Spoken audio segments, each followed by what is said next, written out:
Hello and welcome to my preview of FontStack.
I'm sure by that brief introduction that most of you already know what this is, but for those that don't, this is a SoundFont player, and SoundFonts are something that have been around since the mid to late 80s, and there's a ton of them available all for free. As you can see here, I have thousands of SoundFonts installed, and the great thing about these SoundFonts is that they contain instruments, multiple instruments in some cases. If we look at, say, a GM sound bank, and I look at the instruments contained within, you'll see that there are 127 of them, all matching the GM standard. And all these SoundFonts are available to you for free. Now, for legal reasons, I can't ship with a ton of SoundFonts, but I'm going to show you where you get them from. And I've listed a load in the manual, and these are all free SoundFonts that you can freely download and use inside your own compositions. So if you look at the end of the manual, you'll see various site links, including one for the Mega SoundFont that I have installed here, or the Ultimate SoundFont should I say. Now when we click on the download link at the bottom of this page, it will download a zip file, and it will place that zip file in your downloads folder on your iPad. Now if we open the iPad Files app, we can locate that zip file we've just downloaded. In this case, I've copied it to my FontStack folder, and we can either tap on the file to start the extraction process from the zip, and then once extracted we could either browse this folder and selectively copy individual SoundFonts into FontStack. We could drag the whole folder to FontStack, or we can do this another way. And the easiest way is to open up the Manage SoundFonts folder, which I'm going to do by clicking this button here, and just simply dragging the whole zip file directly into the SoundFont Manager. It will begin extraction, and within a couple of seconds you've got your zip file there, and if we look you can see all the font files in here. There's thousands of them, but notice unfortunately it's actually created a folder within a folder, which I don't like, so I'm going to drag that folder to the parent directory, and now when we take a look in there you can see that the SoundFonts are just one level deep, and then the original folder, which is now empty, I'm going to delete. Now we can do a lot more with the SoundFont Manager, but I'll show you that later. Let's take a look at the interface and see how to use this program. Now there's lots of clever things about FontStack that we're going to get into later on, but the basic concept really is that we can layer fonts, SoundFonts, over the top of each other. And as you can see here at the center of the interface, we have this little layer bar, and there's 4 layers which we can choose from. Now to assign a SoundFont to layer 1, we click this SoundFont button and select one of the SoundFonts from the many we have installed. And then we're free to tweak any of the knobs that fall underneath this layer selection bar, because they're parameters for the selected layer. So let's add a bit more reverb. The hash effect in particular is great for turning mono samples into pseudo stereo. Now Now this acoustic sound font only contains one single instrument, so I'm going to change to a different sound font that I know has multiple instruments within it. And the first instrument is a pipe organ. Now pressing this instrument button displays a pop-up showing all the different instruments that are contained within this one sound font.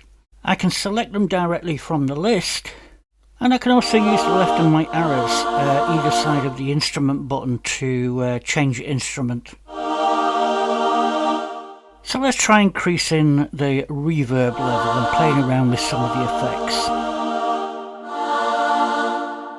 Now I can move to, say, layer 2 and assign an instrument to layer 2 by first selecting the sound font that I want, and again this Synths and Keys sound font here I know has a number of instruments within it, so I can just expand the instruments list and pick the one I want.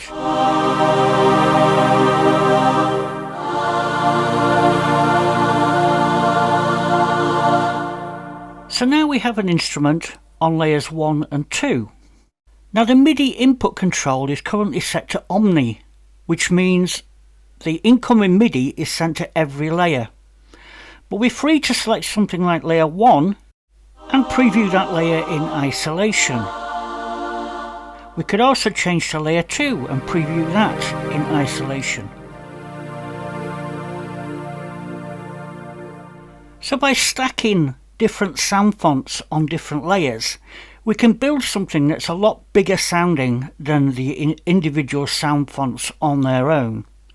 Of course, not every sound font works well together, but that's half the fun of it, making your own sounds. And again, I can select Omni and see how the two sound together. Now, anyone that's dealt with sound fonts will know that one of the most frustrating things is finding the instruments. We've got plenty of sound font players, but they don't provide the necessary facility to find what you're looking for. And of course you could have thousands of sound fonts, and each one of those could contain literally hundreds of instruments. So if we press the search button, we can search the tens of thousands of instruments we have. And this looks within each of the sound fonts and it caches all the instrument names. And as you can see here, I just typed in guitar and I have hundreds of them. So now we're free to actually select, browse and see what they sound like. Let me go back to the top of this list and just pick one at the top. For instance, this one. And if for some reason we didn't like that one, we can just press back on the search button and it will pop us back where we were in the list of search results with the currently selected instrument highlighted. And we can go through and peruse those at leisure. Now it just so happens that I'm in 12 string and most of them sound pretty similar. So let's go for something a little bit different, like a nylon guitar, see how that sounds. And again, they always sound a little bit better when they're spruced up with effects. Now, whenever you add sound fonts to FontStack, it will cache them. And it builds a massive cache up so it can do these searches extremely quickly.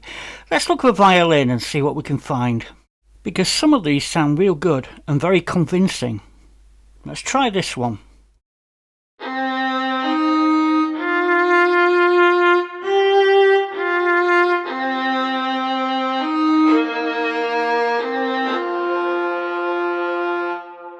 Now this brings up another topic, which is size of sound font. Some sound fonts are bigger than the others and contain better quality sounds.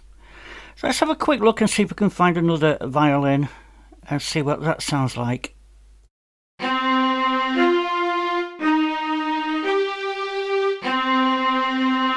Now, if I wanted to search by a sound font name rather than a sound font, I can long press on the search icon and it will display a list of sound fonts rather than a list of instruments. So if I know the name of the sound font, I can actually search using that name. So if I type guitar here, I'm going to get a list of sound fonts that contain that word in the title of the sound font. And that's in contrast to the previous search where we were searching for specific instrument names that were contained within the sound fonts.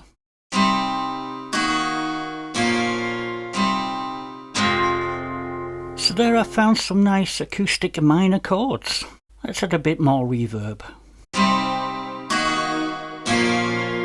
So I think you'll admit, it's quite easy to find instruments, unlike most SoundFont players.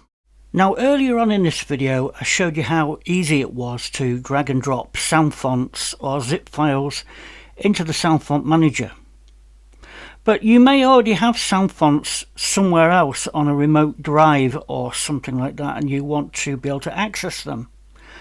Well, if you notice when we do a search through the instruments, you'll notice the word local on the right of this window.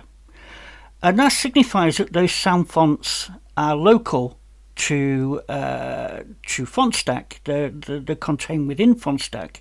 Now, if I plug in my remote hard drive into my iPad, you should see a little pop-up appear, and the little chain link icon at the top indicates that I've just plugged in an external disk. Now when I do that same search for the word guitar, you'll notice that some of these have got the word remote next to them. In other words, they're actually instruments containing sound fonts on my remote drive. And we can load these and use them just like we would internal sound fonts. Now if I unplug my remote drive or my external drive, you'll see that the link icon is no longer lit and it tells me it's been disconnected. Now it might be that you're in the same situation. You have a bunch of sound fonts already on your iPad in a local directory or on a external drive, and you want to get at those and use those at the same time as your internal sound fonts. Now FontStack will let you configure an external link, and you do that by pressing this little link icon at the top here and then browsing for a folder on your iPad or on an external drive. And as you can see, I've got my Samsung USB drive plugged in and I'm selecting my SoundFonts folder. Now once you've done that, you can go into Manage SoundFonts and you can take a look at the local SoundFonts there. You can also long press on the Manage SoundFonts button to open the second window, and in this case, look, we've actually opened up one on the remote drive or the remote location. And the great thing about this is if we've got two SoundFont windows up, we could actually drag SoundFonts from one window to another. So I can select a folder in the local SoundFonts and then drag an external SoundFont in from my remote SoundFont folder. So you've got really good file management here built straight into FontStack. Now, as well as being able to stack sound fonts one on top of the other across the entire keyboard, we can also do keyboard splits where we arrange each layer at a different position on a master keyboard. So if I drag up on the screen here, you'll see these keyboard splits, and you can see that layer 1 and layer 2 do not overlap, but layers 3 and 4 do.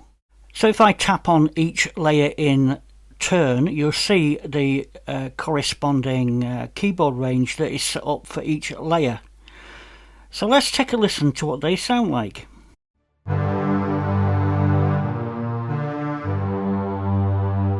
So layer 1 is a string, occupying the first 4 octaves of our keyboard.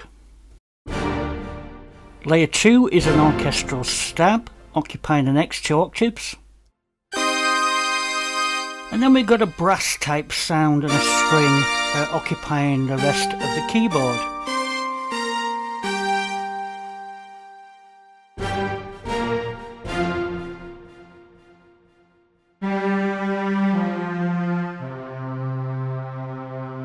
So it's really up to you to set these up for performance purposes and map layers to specific keyboard ranges.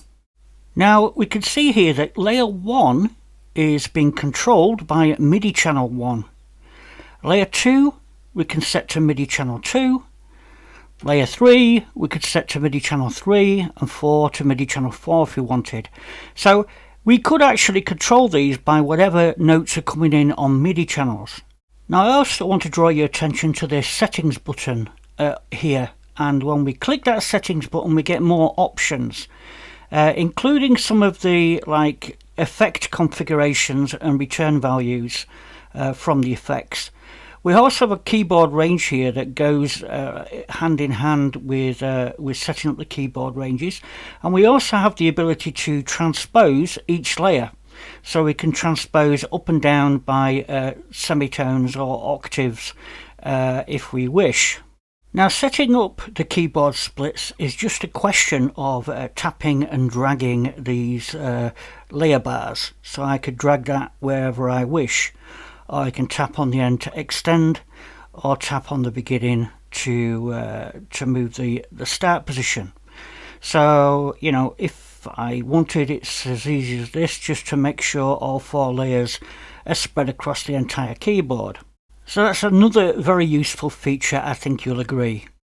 Now, another useful feature is the instrument randomization, which can be used in various different ways.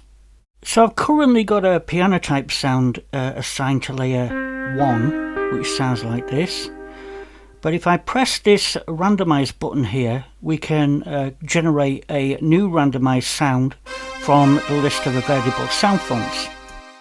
Let's randomize another one.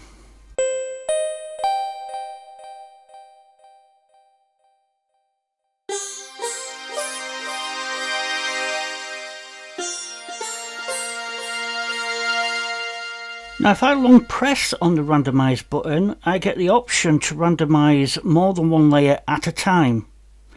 So I can pick here 1 plus 2, layers 1 plus 2, and we'll get unique instruments assigned to those 2 layers.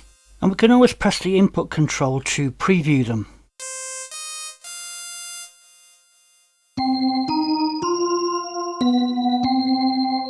Now, anyone that's used to my apps will know that the downward facing arrow on the randomize button means there's a swipe down feature.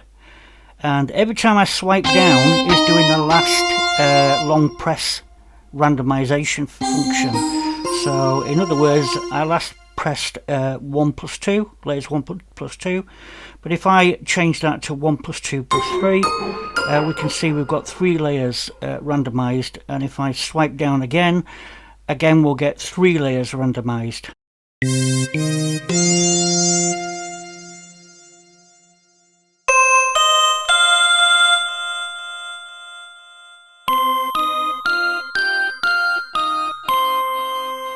Now there are more randomization features, but they all involve scenes and we haven't looked at them yet.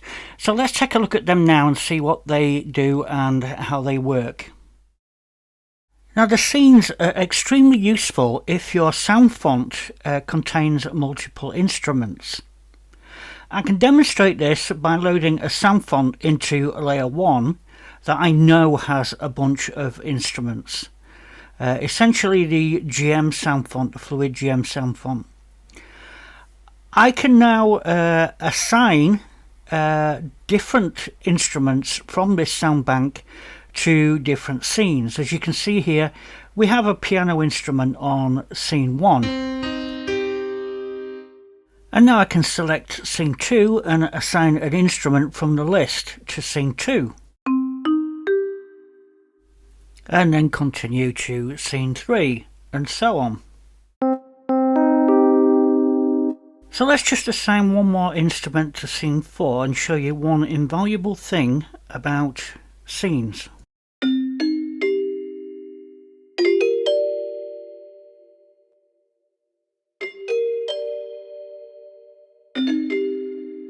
Now, because I have all these sounds from the same SoundFont, I can play a chord and then switch scene seamlessly.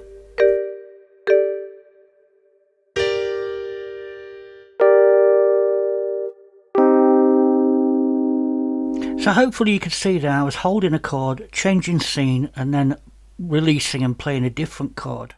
So now I've explained what scenes are we can now return to the randomization options by long pressing the randomization button, and you'll see we have 2 extra options in here for randomizing instruments as parts of a scene. So I've just randomized an instrument for every single scene.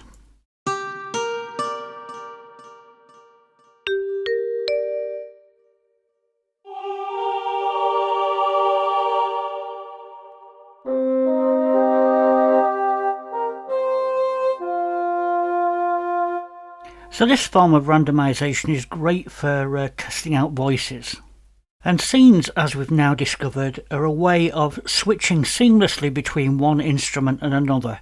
But just remember, you can only do that if the instruments are part of the same sound font. Of course, you can always swipe down again on the dice and randomize another 6 instruments for the 6 scenes.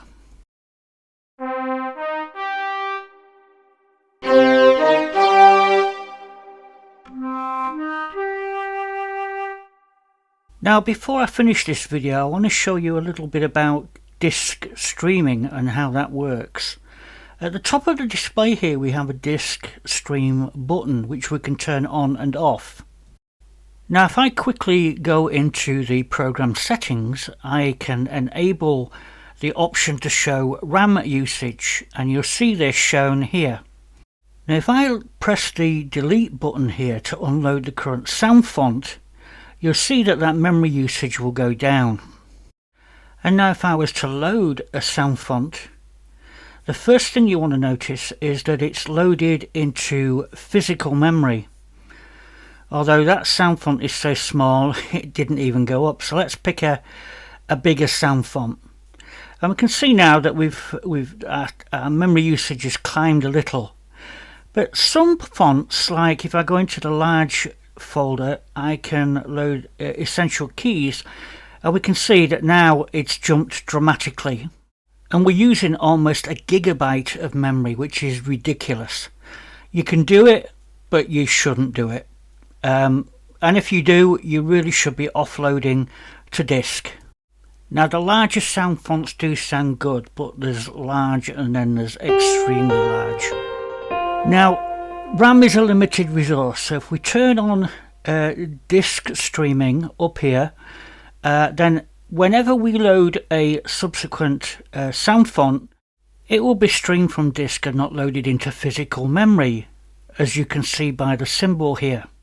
Now this sound font I've just loaded is 1 gigabyte in size, but you can see the memory usage is not so high.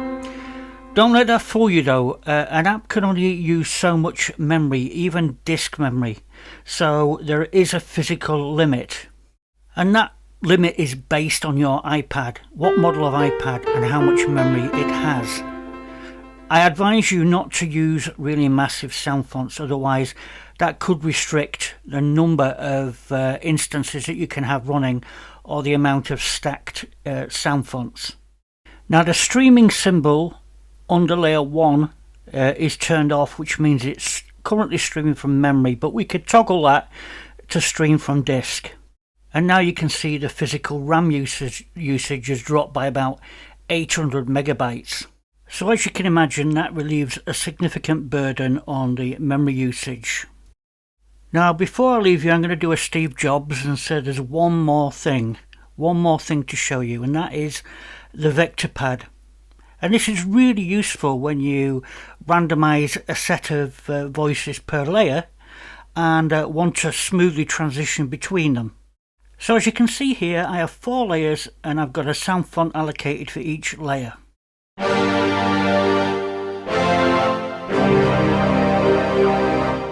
Now let's take a listen to each individual layer.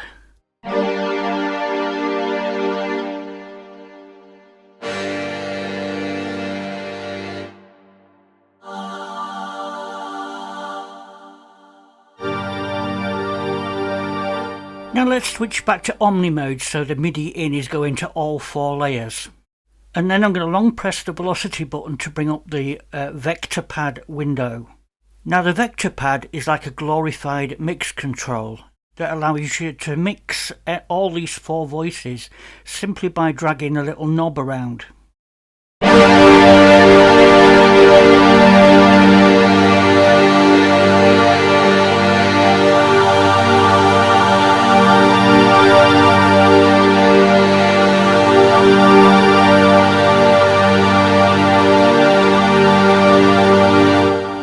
default, when the knob's in the centre, each voice is at maximum or standard velocity, but we can alter this by changing the velocity scaling.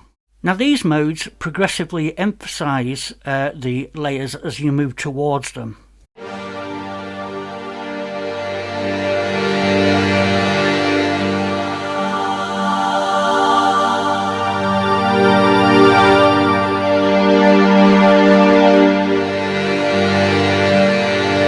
Now I selected mode 3 there to give you a really over-the-top velocity ramp.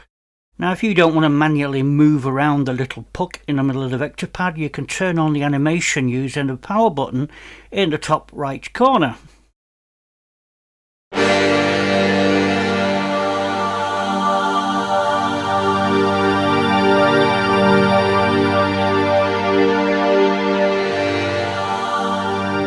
Now we're free to use the distance speed, so I can slow that down, attack and start position to adjust the way these things interact. Obviously the further it is the puck from the centre of the vector pad, the louder and more pronounced each voice is as we get close to it.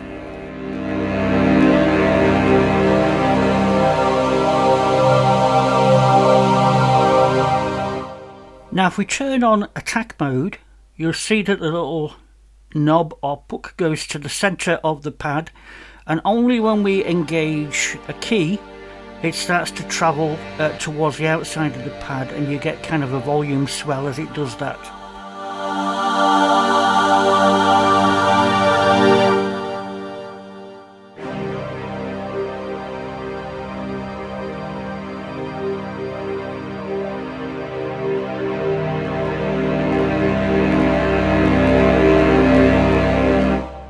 Now the attack is proportional to the speed the puck's moving, but if I put it higher up, it'll glide in a lot quicker.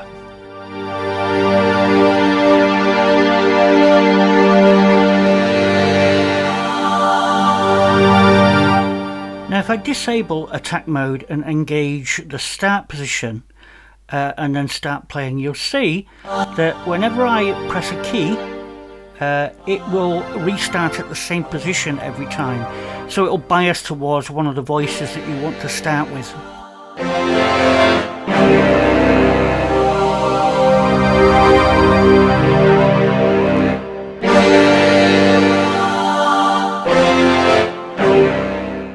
So that's just about it for this pre-release preview of FontStack.